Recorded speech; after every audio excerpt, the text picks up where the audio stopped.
Hey guys, what's up? It's me, Thomas. Today we're back here with Re-Res. Today we're off for a race with Fast and Furious Crossroads. So, yeah. A Fast and Furious video game. I think that'd be good, but, well, it's here for a reason. Don't remember why, but my guess, change mechanics. Let's find out. Be sure to like, subscribe for more. Hope you enjoy. And for you, how I knew, because it does come true. I just guessed. Let's go. It was actually 2 days ago. Anyway, congrats, Astrobots. Astrobots. Ugh. Allow me to present the world premiere of our latest expansion to the Fast and Furious saga. Ooh, a premiere. No, it's just me, or it's like the Game Awards kind of the like newest iteration of like E3. I mean, a lot of companies make their announcements here. You know what I mean? Think about it. Oh. Okay, I guess I was right. Jeez, look at this. What the hell? Well, physics are broke. Yeah, he was like,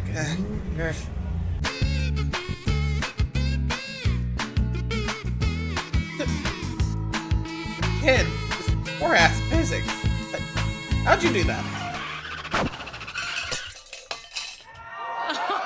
Woof. Yeah, this is Rough. it's amazing to see that He's trailer just finally.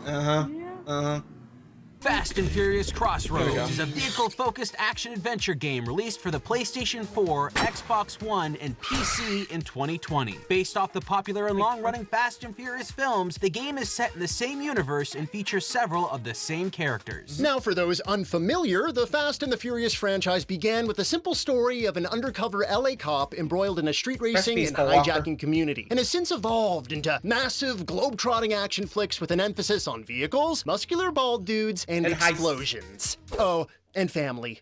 Amelia. Usually when a movie property is I did it. translated into a video game, you don't typically see the star actor step off the film screen into the role of a game producer. But with the Fast and seen Furious Vin franchise, Diesel? this is definitely not the case. That's because these smashy, explosive Motorhead films star none other than self-proclaimed video game mega fan Vin Diesel. Vin Diesel? Star of Breaking in the USA? Wait, that was him? Makes you feel nice, and once you have that, you got all the spice. Righteous! And he's not Was just that a actually talent him? in cinemas and I remember that one. Or on the that. dance floor, apparently. Diesel is also founder of Tygon Studios, a game company involved Really? in several productions, most notably The Chronicles of Riddick: Escape from Butcher Bay, a game that Really? surprised everyone at the time for being a licensed film franchise title that was, get this, Good. actually good. A playable film-based property released in the 2000s that wasn't a third-rate churned-out turd? You must be taking crazy pills. And shockingly, Sounds the like game Whoopi. wasn't just a remake of one of the Riddick films either. Instead, it was a standalone story that held its own with stellar graphics, varied first-person gameplay, and an astounding Nice. amount of polish. So when news of a Fast and Furious game came along, one that would be a standalone story like Butcher Bay and involve the same celebrity talent, people started getting very excited. And there was even more news. Vin's Tygon Studios would be involved alongside Slightly Mad Studios, the developers of the acclaimed Project Project Cars series. You've got top-tier game talent, a highly recognizable actor passionate about video games, and a high-octane explosive action series all working together. It seems impossible for the game to veer off course. Heck, we were so excited that we picked up the game right at launch. And everything you're about to see is what we got with that day one experience. Let's start our engines, hit the NOS, and ride full tilt with Fast and Furious Crossroads. We begin our Man, okay, you gotta admit, the fact that Tygon Studios had that reputation, or actually, I mean, after that, I don't know what happened to him, but still, it's his own studio. You think Diesel would have been like, okay, let's make sure this is actually playable? But with what we saw in the opening, I guess not. You just gotta be careful what you wish for, I guess, because we're gonna get it. Eesh. Oh boy. I mean, I can already tell, but it's just either there's any promise for it. Let's go.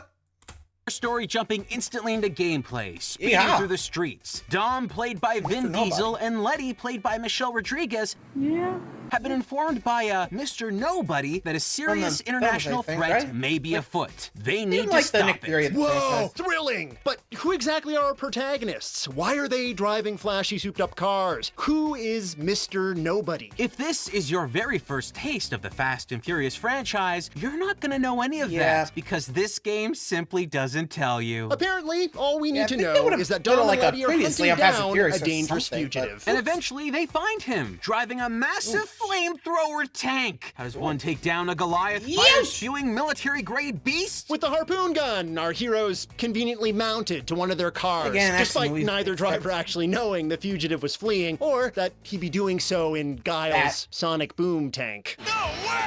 Yeah, pretty much.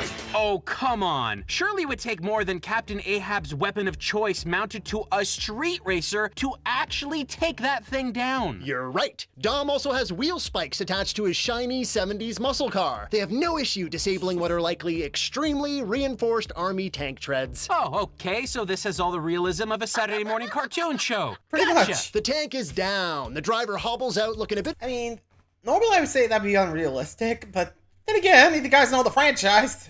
Yeah. Okay, for what I remember, I think this takes place between 7 and, I don't know, Hobbs and Shaw, I think? I mean, in 6, they were able to clear their records and, live a comfortable life. And by the 7th film, they were working with Mr. Nobody, who was a secret agent, or at least a secret organization. It's just something I remember, but I mean, I'm not sure if it's right between, it was between 7 and Hobbs and Shaw. I don't know. If you guys can correct me, let me know, but at least that's where I'm guessing this is taking place in, but I don't know. Anyway. Bit shaken, but very much alive. Good. I'm sure Dom and Letty need to ask him more than a few questions. Oh yeah, they ran him over. Is he? I don't know. Yay! He's not still dead. alive. They interrogate the tank driver, who reveals information about a mysterious group called the Tatacol, an organization of ancient highway robbers. They're up to no good, and clues point our heroes to Barcelona. Psst. What? I think you're supposed to pronounce it Barcelona. Oh. Barcelona? Really? The assailant is knocked out, but he drives off, and Dom stands in the middle of the road, announcing to absolutely no one, They want to play with fire? Then let's turn up the heat.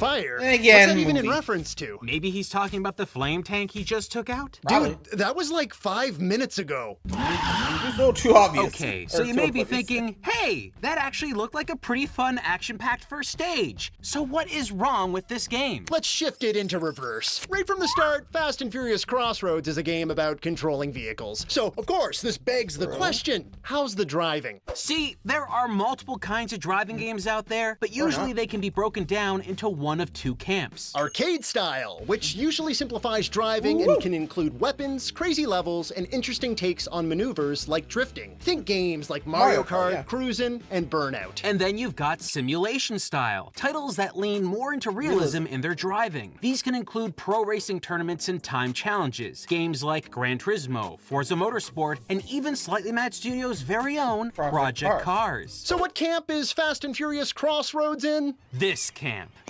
Its own? Seriously, Crossroads doesn't know what it wants to be. We've got simplified controls for real-world Okay. vehicles, which are mixed in with fire-spewing enemies that you have to use weapons to take down. Oh, and while all of this is going on, you can switch between anyone in your driving crew by tapping the D-pad. Suddenly, you need to utilize different abilities and weapons between multiple characters all at once. Confusing? Sounds like a- Yes. Yeah. But believe it or not, the steering Maybe in you this should just game go with is arcade style even here? more bewildering. You never feel like you're properly controlling what you're driving. You'll find yourself slipping all over the place, bashing enemies out of commission, whether you mean to The whole or road not. is like And when you peanut do, butter. you get a camera panning, slow down effect. Clearly, the developers of Crossroads were inspired by the popular Burnout series, one of the major draws of which being that you could knock cars off the road with takedowns. Cool! Hi. What original name do they call it in Crossroads? Take down? Takedowns. Yeah.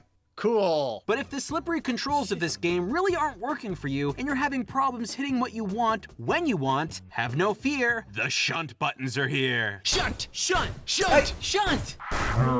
Driving at insane speeds? Can't control your car to knock other cars off the Are we road? sure we're not No okay? problem. 'Cause it Tap the feels like left or right bumpers on your controller and your car magically jumps to the left or right. Like you got side-mounted jet boosters and spheres for wheels. It's so does. jarring when it happens that it may throw off your steering, causing further problems. They gave you one consistent offensive move, and they made it this terrible. You know what else really doesn't help with navigating the roadways here? I can't believe I have to bring this up, but this game lacks something that's been a basic A map? option in most driving games since the dawn of 3D engines. Viewing options. Oh. This game has only one permanent behind the car camera angle. No dashboard view or even a clean front hood view. Nothing. You can hold a button and switch to an opposing view to check behind your vehicle, but it isn't a permanent camera option. Again, this is from the freaking Project Cars people, a driving game with multiple ways to adjust your viewpoint. You know what? I think it's possible that the lack of camera freedom was done on purpose so that you couldn't easily take in the plethora of graphics issues all around you. I know it seems crazy, but if we had to pick which game looked better, we'd probably go with Yeah, Slightly Mad Project Studios' Cars. original Project Cars release from 5 years before Fast and Furious Crossroads came out. Project Cars features high-quality models, great-looking tracks, and realistic-looking people on the side of the road. Yeah, they look like real people. You're saying Fast and Furious is worse? Yeah.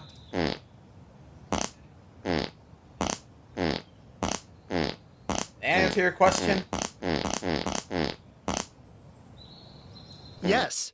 Now, if the controls, camera angles, and graphics were something we could look beyond, which we Probably can't, not. the enemy AI is so unignorably, hilariously broken that we couldn't help but stare stupefied. In a chase sequence where the enemy's trying to flee from us, we decided to stop our vehicle for a moment. And guess what happened? They stopped Of too. course. What good sports? They're just waiting for us to catch our breath so that we can give chase once more. It's like we're playing tag at recess. If the tables are turned and the enemy's chasing you, the act of following us in a straight line seems like some mind-melting odyssey for them. Fine. We'll slow down again and give them a helping hand with the whole killing us thing.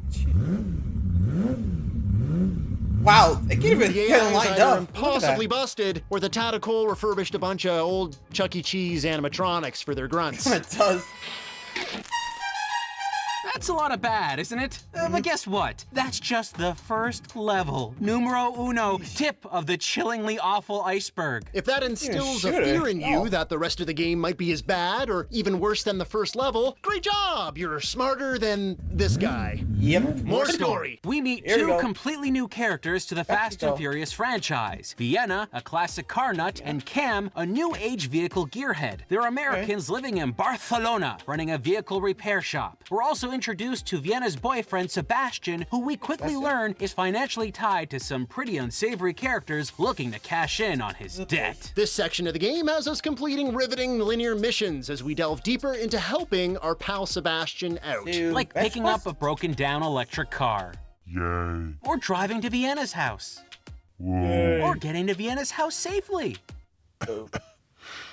Exciting, isn't it? Eventually, we find out that Sebastian's debt collectors are the Tadacol. To pay off his debt, the team enters and then loses a street race. Now, in an even deeper mess than before, Vienna goes to Letty for help. Soon after, we get to take the wheel of Cam's car. As we said before, Cam's a bit of a new tech car nut and drives a Jaguar I-Pace, an electric car. Now, we're simple folk. We know little of the world of cars, but we found a few things interesting here. 1, we damaged the car and steam started emitting from the front hood. A pretty impressive feat for a car that doesn't actually have an engine under the front hood. 2, Cam has what we're assuming is some fancy vehicle hacking tech on top of their car for hacking cars, which is already kind of dumb. But it gets worse when you realize that the device looks like it's based on a repurposed generic gaming router. If only we could change the camera angle so we could try to ignore these glaring mistakes. Heck, Oh, wait, I you tried can't. switching to our non-permanent rear view camera for a short break, but then all I could notice is how the developers didn't bother animating the lip sync in a game released in the year 2020. A truck that size is bound to have a cargo manifest. If I can Really? hack it, I might be able to find out what it was hauling. A first-person view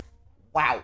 Like, no one thought to, like, hey, you think people are gonna switch to the back view and see, like, hey, they might see us not forget the forget the lip sync. But nope, they just thought, we're done. Print it. Sometimes it's just games like these that prove game developers are getting lazy. I mean, you have to admit, I'm not wrong. They are getting lazy sometimes, you know? Anyway. You probably would have also helped us avoid seeing the buildings pop out of existence in the back of this truck window. Oh, but there are some problems that no camera angle could fix. For how can one truly prepare for that which cannot be seen? Invisible walls? Invisible walls. Invisible walls! Oh yeah, you're gonna run into them. Despite this game almost feeling like an open world title, it's clearly designed to keep you flowing in a predetermined direction most of the time. Clever! See, if this was an open world game, you'd get the chance to spend a lot of time driving around, noticing things the developers probably don't want you to notice. Here's what we found while following the restrictive flow of regular gameplay. Fencing that would knock down magically respawns upwards when you drive near it. Drivers that completely disregard any logic or sanity when dealing with local traffic. Streetlights that never, ever, ever, ever, ever change. Seriously, we just sat here for a few minutes. Nothing. Or how about obstacles that are set up for players to drive through that are practically unusable or cause bizarre physics hiccups, like this tube. Is it tube? Oh god. The hell? Ah. Wait, that didn't look right. Let's try again. No. Okay, let's give that one more shot. I don't think that's how it's supposed to work. Sheesh. We stuck. We're stuck. Great. We found other sections of the game that were such a Congrats. jumble of broken, You're an they idiot. were plain baffling to us. Here we're tailing a truck, and this truck is on a single set course that cannot be diverted. The AI driving it is focused and driven. The traffic around the truck? Lost. Confused. Barely conscious. We Yikes. played this section multiple times, and what's shocking is that the problems here don't seem randomized. The jankiness plays out the same way every single time, as if the creators left it They meant to do incompletely that? broken on purpose. I mean, surely someone would have noticed this. This severe lack of know. polish isn't just relegated to standard missions either. It's everywhere. Even in big action set pieces where extreme emphasis is placed on what you're doing. Here's a mission where we're supposed to steal a car to use in hijacking a semi-truck later on. When we start the mission, though, the game wants us to speed out of a dealership showroom by smashing through a window. Cool, but what if you say try to smash through one of the other windows in the showroom instead? Huh, looks like this window's a Waldo.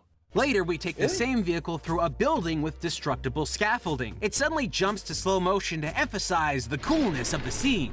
Unfortunately, the only thing I can focus on is the car's bumper, which seems to have cloned itself and fled off at high speeds to the moon. After the crew gets their stolen cars, they head out to hijack the semi-truck we mentioned. Here, Sebastian needs to jump out onto the semi, which, when done correctly, looks like he puts Michael Jordan and Gravity as a whole to shame. Here's what that same scene looks like on our second playthrough.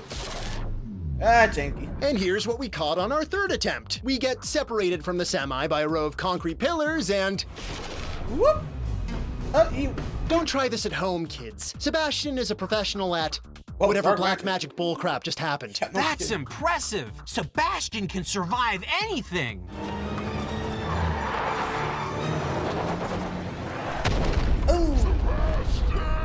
No, he Never mind, can't. he's dead. Well, Sebastian kicked the bucket, and now Vienna wants ice-cold revenge. Both she and Cam join up with Dom and Letty to take out the Tatakol, whose leader, Armstrad, played by Peter Stormare, is up to no good. In search for more information on the dreaded Tatakol, our heroes end up infiltrating a data center in Morocco. But things get messy, and they suddenly find themselves driving as fast as they can down a hill while a rock avalanche is barreling down on them. We played this sequence multiple times because...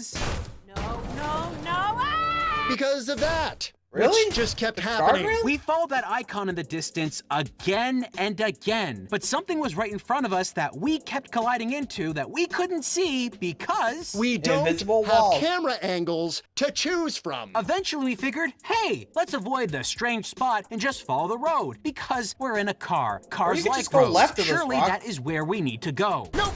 Another invisible wall. Invisible wall? Yep, invisible wall! Eventually, despite this poorly constructed There we game's go. best efforts, you'll make it through this section. The information gathered from the data boy. center lists GPS coordinates of other places payrolled by the Tatakol, and the team heads off to investigate.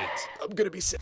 I'll be honest, you think they would have tried to not use too many, invisible walls, but apparently they just thought, hey, let's try to make sure they stay on course. Like, it's a driving game. Fast and Furious, you know you're supposed to have some fun with this stuff. But apparently not. They're just, hey, let's figure out let's just follow the road. Just, wow. Are they that lazy? Anyway.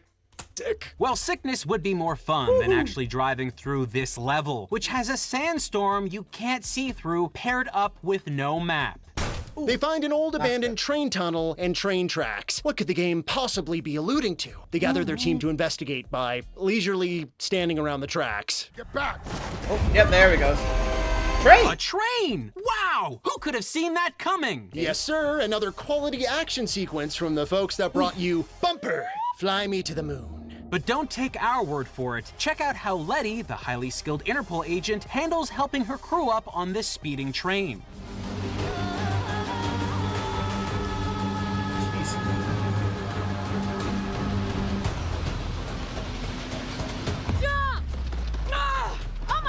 That's the Crossroads caliber we know and love. The team manages to uncouple a section of the train and they find an Eclipse device. A system capable of doing... Well, honestly, EMP? we don't know exactly what it does. Needing to know more about what the nefarious Ormstrad wants to do with the Eclipse, the team decides to rendezvous with an undercover operative they've embedded within the Tadacol in New Orleans. It's Roman, a Hey, familiar Roman. character What's up, to veterans of the Fast and Furious movies. As yet another character joins the party, the game begins to get a little slow. Almost all of the missions feel like repeats of things you've already done at this point, involving knocking tons of enemies off of roads, boring races, or driving from location to location. The best part is that the anything left? majority of the upcoming levels all take place in the same location. Same visuals, same buildings. The only thing they did was change the time of day. The only mission that stands out is when Roman has to help steal another Eclipse device. Wait, why is he stealing it? He's the good guy. Oh, well, to sabotage it before the real evil villains can steal it. Wait, isn't that like stealing a diamond from a jewelry store before the thieves can steal it themselves? Pretty much, yeah. Yeah, that's Yeah, actually... I guess it's kinda what it is. what it is. Vindication! Well, when Roman does take the ball, suddenly you've got this giant orb hooked onto the back of his car that's gotta be around 5 times the size of his vehicle that he's driving. And then he starts smashing into random things all over the place. The view of your car my regularly goodness. gets covered up by the ball because it's so big. Again, alternative camera angles Could've probably helped, could have yeah. helped. You don't feel so much zoom like you out a have bit, huh? control of this ball because Mhm. really, you don't. Your car doesn't feel weighted down or anything. It just feels like you have a giant loofah swinging around behind you. The best part is when the ball gets hooked on something or interferes with the game somehow, and suddenly, while driving, you just lose. No timeout, no warning, had a you're just clear mid-drive shot, go. and something happens. So, Roman delivers you the almost- Eclipse to the bad. Yeah, even, okay, that green one was BS. Like, I saw an opening, he could have used it. So what, did the cable snap and that's why he died? What happened? Ay, ay, ay. Okay, no one thought to check the bugs. Hey, anyway. Bad guy. Even I'm not that stupid. Ormstrad apparently knew all along that Roman was working undercover, so he gets kidnapped and also gets a bomb strapped to his chest. Roman screwed up. But the golden rule of any video game based on movies is Your main characters can't die. So he'll be fine. Turns out Armstrad is attempting to disable the American Strategic Defense Network by launching the Eclipse into space, weakening the US and making it vulnerable to attacks from all over the world. Huh. How does this big ball actually do that, though? The game never explains. Okay, you know there's this protective net covering the country, like an invisible force field, whatever thing, right? Well, that Eclipse device is actually a satellite. And when launched, it'll allow Armstrad to temporarily... Or if it did, I totally Badly didn't explained. understand it. So next up, the team captures Ormstrad's son, who is the antagonist's right-hand man. They try to coax him into revealing where his father could be taking the Eclipse device. The crew finds out where Ormstrad is, and they chase him down while he drives a hovercraft. They catch up to him so they can finally find out what he did with the Eclipse. And Letty opens fire on him and hits him before he can let out one shot. Then, when he gets back up, Letty shoots him again. They're like supposed to question him, right? Right. Letty fired off 10 shots. It's lucky for everyone that Letty sucks at shooting things because Ormstrad is still alive. They question him quickly before he dies, and he reveals that they'd find out where the eclipse was soon enough. Yep, because just across the field they're standing in, we see a rocket ignite. No. Stop. So everyone got that info from Roman about the the eclipse being a satellite. satellite which needs to be shot into space to work, and the whole team didn't think to go to the nearby rocket launching center just to check to see if anything might be up. any rocket Are centers? you kidding me? How did you not look there freaking first? Yeah, well, Hey, you ain't seems wrong. like we're too late for that now. Rockets launching, Eclipse is going to space. Nothing a group of car drivers can do to stop that. Roll credits. You kidding me? Buddy, this is the Yeah, Fast we're not and the done yet. Furious. Of course they're gonna try and stop it. So the team drives off at top speed to race down an active rocket. A task that might have gone quicker if, again, we didn't have so many invisible walls. Yeah. Well, after they sheepishly drive around the invisible wall, Dom shows up with rocket launchers on his car. He knocks down the rocket, saving everyone, only it's still active, so it shoots off into a vast rocket facility of some sort with the team chasing it in their cars. All of this happens while Ormstrad's recently unemployed accomplices, due to him dying and all, were seemingly prepared for something like the rocket getting knocked off course. So they start to chase you while the team chases the rocket to, I guess, stop it or something. Dom drives his car over top of the rocket and uses an EMP to help stop it, while simultaneously stopping time, jumping out onto the still moving rocket, and surfs it. Let me make that clear. Vin Diesel Surfing is a now rocket. surfing on a space rocket. He's still got the moves. Of course, Letty catches Dom at the last possible moment with her car, and now everyone is cool and safe. End of story. What a wild, pretty fast, and pretty furious trip. I'm almost sad the trip's over. Oh, it's not over yet. Oh, what do you mean? Folks, we saved the best for last. Welcome to a collection of every glitch and problem that we this saw sounds in good. the cutscenes with Just Bad Cutscene In the beginning, after Dom and Letty take down the fire tank, Dom grabs the bad guy. Or he should, but he actually grabs thin air and not the guy's jacket. Having Dom's character model grasp the material from another model? Oh, that's impossible. Letty then smacks a gun over the bad guy's head. For the eagle-eyed viewers out there, you may Yeah, it notice went through his this. head. Letty's gun phases right through this guy's skull. This man is dead now. This is what death looks like. Later, Cam is talking to Sebastian at his garage and a bus drives by. Wait a second. Freeze frame. Zoom. Is that driver standing upright and not holding the wheel? Yep, A post. Here's a scene at Vienna's place in Barcelona, where we learn about Sebastian's ties to the Tentacole. Lots going on here, including a sunbeam overlay that makes absolutely no sense, Cam's model turning into some kind of alien for a moment, and Sebastian propping all his about the arm check. up on an armrest that doesn't exist. Oh, I guess Sebastian's arm is just part of the chair now. Poor guy. I'm more worried about the rampant cloning issues going on in this street racing scene. Now, pay attention. See this star shirt guy over here? Well, here he is a literal There he is. split second later, strolling hand in hand with a lady friend. Yeah, there he is Wait, again. star shirt guy again? Whoa, So many wait. star shirts. Star shirt? Star Two, shirt? Star three, shirt? Star four. shirt? I understand making the most out of an asset, Four. but players can only suspend their disbelief for so much here, people. I mean, at least pay a little respect to the details of your vehicles in your immensely vehicle-focused video game. Look, here these wheels are clearly clipping through the pavement, and later on, they're not even trying to pretend that this car isn't swimming through concrete. We're now in New Orleans. The team meet Roman for the first time, and the concierge getting Roman's car is Star Shirt guy Guy. again. And the next day at another racing event? The infestation, it's spreading. Here, when Roman is discovered to be an undercover agent, Ormstrad's son shoots out a security camera. See this? Only part of the footage is scrambled. This is likely because the 16:9 camera jank footage created for the scene conflicted with the cinema-style black bars on the top and bottom of the screen. Good job. In this sequence, Oopsie. Letty is escaping from a collapsing tunnel. Let's see if you folks can pick up on anything being amiss here. The rocks? How did she drive through all that? While driving out of the mine at top speed, if we slow down the footage, you can see that the cave is actually already collapsed in on itself. When the Those camera's behind focused her? on Letty as she's hightailing it out of there, several immense chunks of rock zip through the car. Let's just hold on this frame right here. Yep, rocket. Beautiful. Here we can see the rocks that were falling down over the mine entrance are now frozen midair. If that wasn't bad enough, the view then pulls back to confirm that yes, these rocks are indeed defying the laws of physics. A little later, Letty makes a phone call to Vienna and Cam to tell them that she's okay. And the tunnel? Completely debris-free. Did the mine preemptively collapse? Did the collapse freeze midair? Did it never even happen? Which is it, game? Quit toying with us! You know what the developers needed? Someone meticulously combing every little detail to catch the problems in these cutscenes. They needed someone like this Interpol agent right here, who is hyper-focused on this bare tabletop. Look at him. Scene after scene.